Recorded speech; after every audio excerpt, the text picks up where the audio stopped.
Everyone experiences anxiety ups and downs, and you need a little of anxiety in your life, otherwise you would have been hit by a car a long time ago and you wouldn't have paid attention to whenever you feel any pain. So you wouldn't have protected yourself well.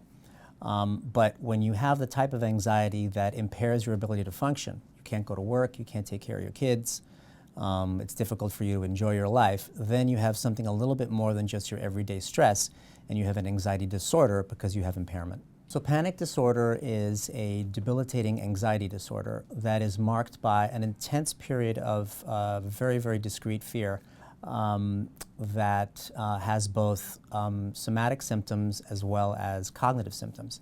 The cognitive symptoms are usually the worst. Thoughts of going crazy, thoughts of losing your mind, thoughts of getting locked up, thoughts of being trapped, thoughts of dying of a heart attack, thoughts of feeling like you're going to faint. And then there's the somatic symptoms, which is palpitations, choking sensations, labored breathing, clammy hands, jelly legs. And then there's one symptom that's very important. It's a hallmark of panic disorder. It's called derealization. And it's when you feel very disconnected with the world and it feels like what you're looking at or what you're experiencing isn't real.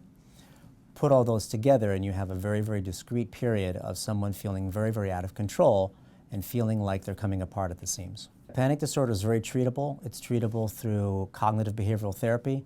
It's treatable also through exposure therapy, where we expose people to things or situations and places that they're afraid of.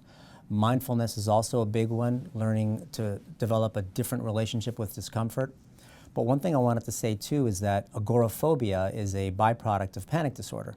Agoraphobia is when you are afraid of being in a place or a situation where escape is not possible or humiliation could possibly occur.